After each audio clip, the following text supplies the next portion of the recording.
네, 우리 함께 봉독한 본문 말씀을 통해서 이 고난의 유익이라고 하는 제목의 말씀 함께 나누고 또 이 아침 함께 기도하며 하루를 시작할 수 있는 은혜가 있기를 원합니다. 우리는 이 고난을 만나면 본능적으로 이런 질문을 합니다. 이렇게 묻습니다. 왜 하필 나입니까? 왜 이런 일이 내게 일어났나요? 라고 하는 의문을 갖고 또 묻습니다. 근데 성경은 이 고난에 대해서 조금 다른 시각, 이 각도를 가지고 오늘 우리에게 말씀하고 또 그 고난을 보게 합니다. 여러분, 고난은 단순한 불행이 아니지요. 하나님께서 우리 인생을 다시 붙드는 자리, 또 하나님의 음성이 다시 선명하게 들리기 시작하는 자리가 되기도 합니다. 자, 오늘 본문을 보세요. 요나는 지금 바다에 던져졌고 큰 물고기 뱃속, 그러니까 가장 깊고 어둡고 절망적인 자리에 있습니다. 근데 놀라운 사실은 그 자리가 요나 인생에서 가장 깊은 기도가 터져 나온 자리가 되었다는 것입니다. 자, 요나서 함께 읽은 2장은 실패한 선지자가 다시 하나님께 돌아오는 이야기이고요. 또 동시에 고난이 어떻게 은혜의 통로가 되는지 보여주는 장면이기도 합니다. 그래서 오늘 이 아침 우리가 겪고 있는 어떤 고난도 하나님 앞에서 헛되지 않게 되어지는 은혜의 자리, 여러분 그것을 기억하고 또 그 자리에 온전히 설 수 있는 우리 모두가 되어지기를 원합니다. 자, 그러면 이 요나서 2장이 오늘 우리에게 보여주는 이 고난은 어떤 것입니까? 이 고난은 우리가 누구를 의지하고 있는가를 드러낸다는 거예요.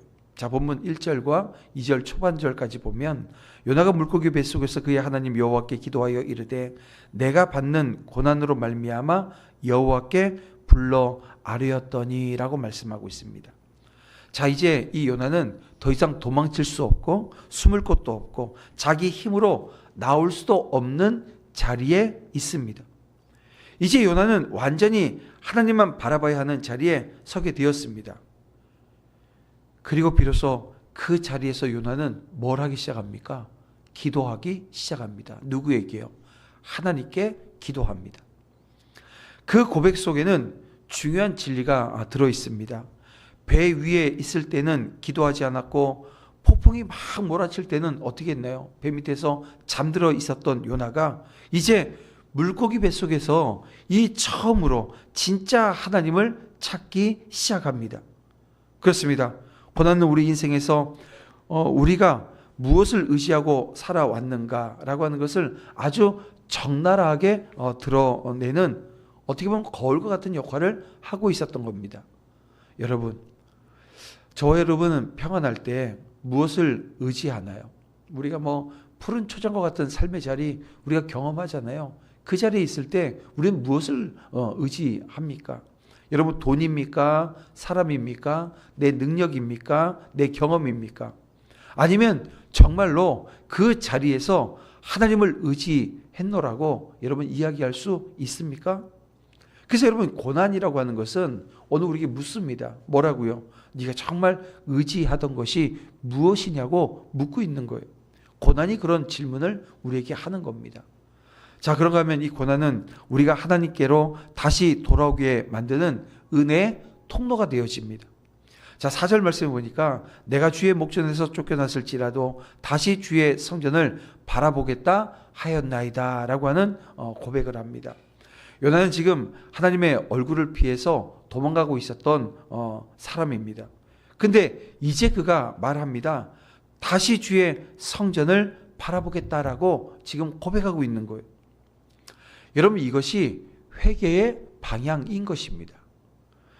회개는 이런 거예요. 단순히 제가 잘못했어요. 정말 잘못했어요. 라고 말하는 것이 아니고요. 인생의 시선을 다시 하나님께로 돌리는 것. 이게 여러분 회개인 것이고 회개의 방향입니다.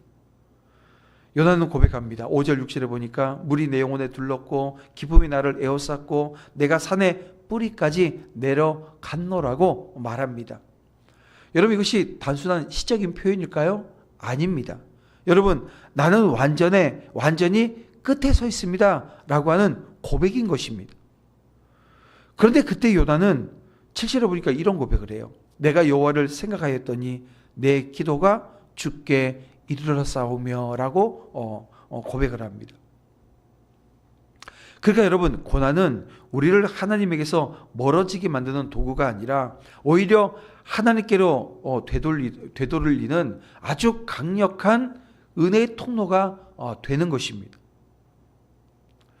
혹여 지금 고난 가운데 막 심리학 가운데 있으신 분 있으신가요? 혹여 우리가 세상 사람들처럼 우리가 믿음이 없을 때 우리는 그 자리에서 뭐 합니까? 원망합니다. 여러분, 고난의 자리에서 원망하고 있지는 않으신지요? 아니면 주여 다시 주의 성전을 바라보겠습니다 라고 고백하고 있으신가요? 하나님은 우리를 무너뜨리기도 하시지만 동시에 오늘 우리가 그 고난을 바라봤고 상황을 바라봤고 그래서 원망이 터져 나왔던 자리, 그리고 하나님을 떠나 이 자기가 안전하다고 생각했던 그 방향을 향해서 서 있었던 그 자리를 이 다시 한번 더 큰 고난을 통해서 누구를요? 하나님, 그 여호와를 바라볼 수 있도록 오늘 우리의 시선의 방향을 돌립니다. 여러분, 그래서 이 고난이 은혜인 거예요. 은혜의 통로가 되는 것입니다. 또한 이 고난은 구원이 오직 하나님께 있음을 고백하게 만듭니다. 자, 8절 말씀을 보면 거짓되고 헛된 것을 숭상하는 모든 자는 자기에게 베푸신 은혜를 버렸사오나, 계속해서 9절을 보면요, 나는 감사하는 목소리로 주께 제사를 드리며 나의 소원을 주께 갖겠나이다. 구원은 여호와께 속하였나이다. 이제 요나는 이 결론에 도달합니다. 그 결론이 뭡니까? 구원은 여호와께 속하였나이다 라고 하는 이 고백이 결론입니다. 여러분, 이것은 요나서 2장의 결론이기도 하지만 이 요나서 전체의 여러분 핵심적인 그 구절이기도 합니다. 구원은 여호와께 속하였나이다. 요나는 지금 깨달았습니다. 내가 의지했던 것들은 아무것도 나를 구원하지 못했고 오직 하나님만이 나를 이 자리에서 건질 수 있다라고 하는 사실을 깨닫게 되었습니다.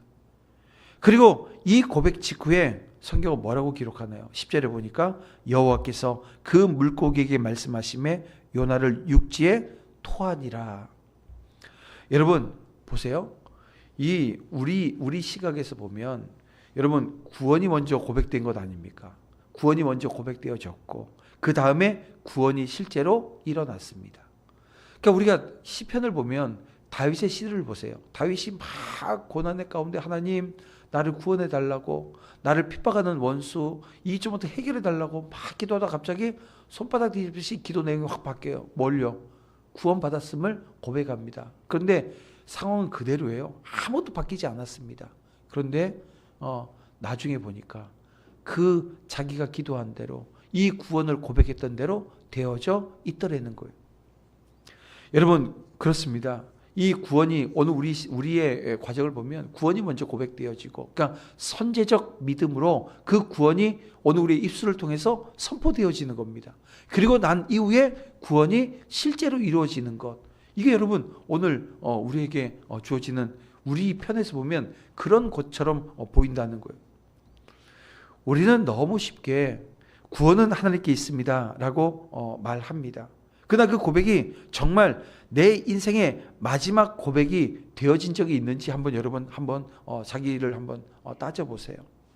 더 붙들 것이 하나도 없을 때, 더 의지할 사람이 하나도 없을 때, 그때도 나는 구원이 하나님께 속했습니다 라고 고백할 수 있겠는가 한번 보시길 바랍니다.